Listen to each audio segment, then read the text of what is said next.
Well, good morning, Pam. Good morning, Peter. I'm here at Meadowlands Public School with Pam Parks, who is a teacher extraordinaire and has been a teacher extraordinaire for quite a few years. Over 30, Peter. Over 30? Yeah. Has all of that time been here? Started my career, I was different places. Yeah. My student teaching was here, and then I came back. Yeah. Yes. When you have a group of children, students coming in, how do you view them in terms of intelligence? Because you really flatten the hierarchy, don't you? You don't believe in the fact that some kids are brilliant, or no, you believe all kids are brilliant. Absolutely. How do you enact that?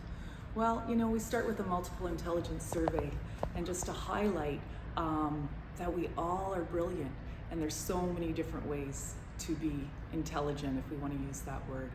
And kids start to look at all the different ways that they can show their genius and show their brilliance, and it changes things. It does. Because someone who does gymnastics but maybe can't, math is not their strength. Rhythm and movement, that's a whole brilliance right there. Yeah. Art, drawing, another brilliance. And we start to see that, someone who is school brilliant maybe can't do all the things that other kids can do.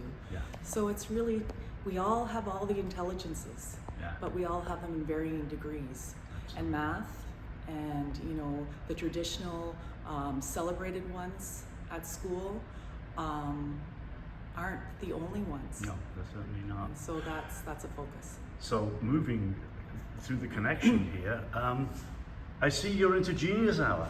I love Genius Hour. We all know the origins of it and the success that it has had in business and in schools. And it's an exciting way that I end the school year with. We have a lot of fun with it. We have kids who are making their own pinball game. Well, I'm just looking. It's astonishing. I know. A pinball game, character design through code, the collapse of the Austro. Where did that come from? Well, I've got a kid who loves history, so that's what he's having fun. So the rule is, if you are not having fun doing Genius Hour, then you've picked the wrong topic. Absolutely. And so what do you want to learn about? So they decide, and then we talk about what's the driving question. If it's Googleable, then they have to rethink it. It has to have legs. And so we've got kids in here, they're doing their friendship bracelets and trying to perfect their designs, and they have a whole thing going on with that. I had kids the other day, it's brilliant for me, I'm learning things. They were hand knitting. They had the big knitting, I don't know, not thread, but wool, and they had a purse made by the end. How is that even possible?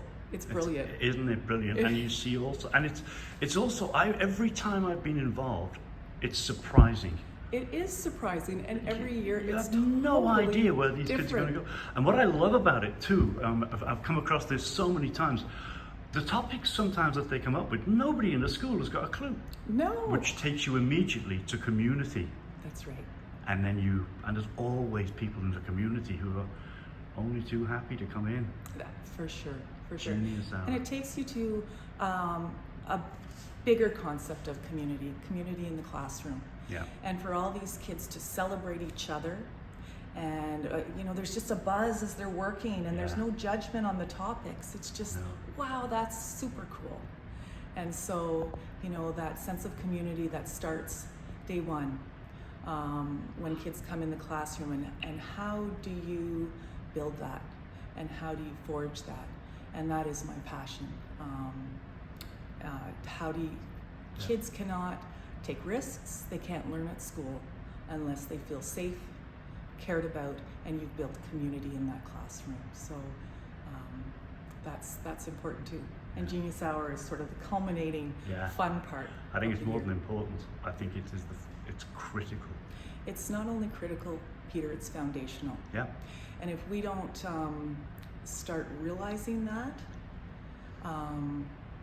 we won't be able to get to the crux of the crisis in education. And so looking at what our pillars stand on, the foundation. And the foundation is not math, and it's not language, and it's not any of the subject areas. No. It's how kids feel. It's social emotional learning. It's how kids feel when they're in the building. And so we give it lip service, Yeah. but where we spend our money is what we deem important. Yeah. And so I'm looking forward to a time where there's PD, where we have coaches who come in and help new teachers with building community and taking those steps, because we just assume that it's counterintuitive, and it's not always. No. It's not always. It takes skill. Pam, let's just build up on that, because I think you're absolutely right. The focus on community needs to be the central learning. How do you go about that? What advice would you give to people coming into the profession? I thought you'd never ask, Peter. Follow me. Where are we going? All right. So the day starts, and the kids come in, and I meet them at the door. Oh, I see. And they can choose a greeting from here, or they can make up their own. Yeah. And it's just that eye contact, that personal greeting. Yeah. This is a place you're welcome. This is your home for the day, and let's get started. How simple is that? That's it. So we have a lot of fun. They change it up. Some have the same one every day. We've done secret handshakes. We've done different things, but it is that connection. Okay. And it really, building community is about connection and connecting with those students in your room. Absolutely. So that's a start of day, start of year thing. But we also have check-ins. I don't have my check-in poster up, Peter, but I can do that at the end. Yeah. The biggest thing for kids to see, we've talked about different types of intelligence, but really it is about them seeing their own greatness and the greatness of others. So I'm going to bring you to the greatness wall. Okay. A greatness wall. And one of the first questions is, what are some of your greatnesses? Okay. And what? Oh, look at that. And how are they going to help our community? And these were generated by the youngsters, by the They are, students. and a lot of adjectives there, and so I have got them on magnets. Because we'll do greatness detectives, and we'll have different qualities we put up, and then I have some secret detectives who are looking for kids who are showing that quality for that week. Okay. But we keep referring to it, and we do person of the day. Yeah. And when we do person of the day, and I wait till a few months in so they get to know each other. Yes. And I just cut little strips of paper, and they do a compliment, a genuine. We talk about what a genuine compliment is, and we talk about the recipe for a genuine compliment and how it feels to receive one. Okay. And so they each write their compliment for that person. They go to the greatness wall, because the recipe is the person's name, what are one or two of their greatnesses, and what's some evidence to back that up. And then they sign it. You need to own your words. And so at the end, all 30 students have written a compliment. The person whose day it is writes a little cover page with their name in bubble letters, collect those, staple them together, and they go home with that. And I will tell you, Peter, just last week I ran into an former student, not old, still young, but well into their 20s. And the first thing students will say to me, Mrs. Parks, I still have my person of the day. And so that's powerful. That is powerful. It's powerful. The words of their peers. And those genuine compliments. On hard days, they look at those and they remember who they are. And that has impact. Back again, Pam. So the next stage in community building. So the other thing, when kids come in the room, so we've had the greeting at the door, and then they come in, and we don't know what they've experienced in the morning. We don't know how they're coming in. And so how do they let us know? We do check-ins. And it can be so simple. And this idea actually came from kids. We were working with math, and I had an elaborate check-in where they were doing it in their notebooks, and I really hadn't thought it through. But they said, well, why don't we just put a block on our desk? And so we developed together this check-in. And so they have just a stack of cubes in their desk. Yeah. And then in the morning they put whatever color matches how they're feeling.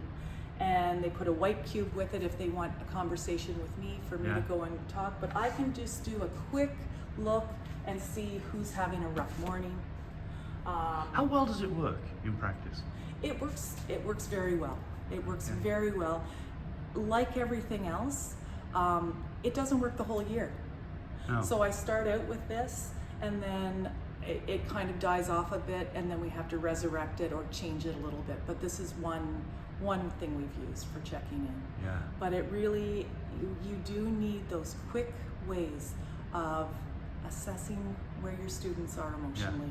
Yeah. And seeing who really needs that check-in and who really needs your time. And this is one quick way.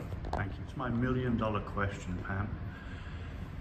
You had a magic wand, given a blank slate and the authority to reimagine learning environments. What would be some of the foundational, unshakable characteristics of that learning environment for you?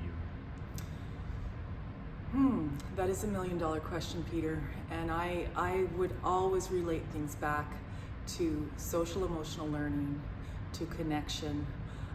If I was to bring one curriculum piece or piece that all teachers needed to have, is how do you, an explicit, and then you can flavor it how you like, and even up to high school, because we think it only needs to happen in elementary, but those kids, those big children, and they are children in high school, need it as well. How are you going to build community in your classroom, and what are you doing? So I'd have some curriculum with greeting. How do you greet your kids each day? Yeah. How do you check in with them? What do you do as a community to hear opinions? Do you have a circle? Do you close the week with a circle? How do you listen for student voice? How do you promote student voice? So those are all things that I would love to be tied into a curriculum that's fluid and loose, but explicit, because we assume that everyone knows and everyone can set up community, but I think it's highly lacking, and it is so foundational. Question to you. I love the focus on student voice, but it's also clear from Genius Hour that you're a great believer in student choice, so Student that choice. they have some For sure. agency over their own learning. Why is voice so important? Because we have brilliance in these little bodies, and we need to listen, because they have a lot to say and their voices are powerful. And we are here not as their dictators. We are here as facilitators to their learning, to how to use their voices in ways that can be heard. That's our job. And when you listen, it's amazing what you hear. This just caught my eye, this community planning unit. Talk me through it. It looks really fascinating. Okay, I'm gonna Peter, I'll do a quick plug for social emotional learning, and Yeah. it comes through, so people are always like, well, how do I add it into my day? My day's so busy and I have all this stuff. It can come through in so many different ways. So this is something I quickly developed for the end of the year, and I've incorporated things that we're doing in math, but the kids they have grid paper, and they need to plan their own village, city, community that has all of these parts, and it brings us to such rich conversations about what in urban planning, what do you need in a community, what is important, green space, all of that. So just something simple like this brings in a lot of different curriculum areas. So how do you bring in curriculum? There's so many different ways. Read alouds, I could go on and on about that, but CEL is just an easy embedded thing that we can bring into everything. Thanks, Pam. Yeah.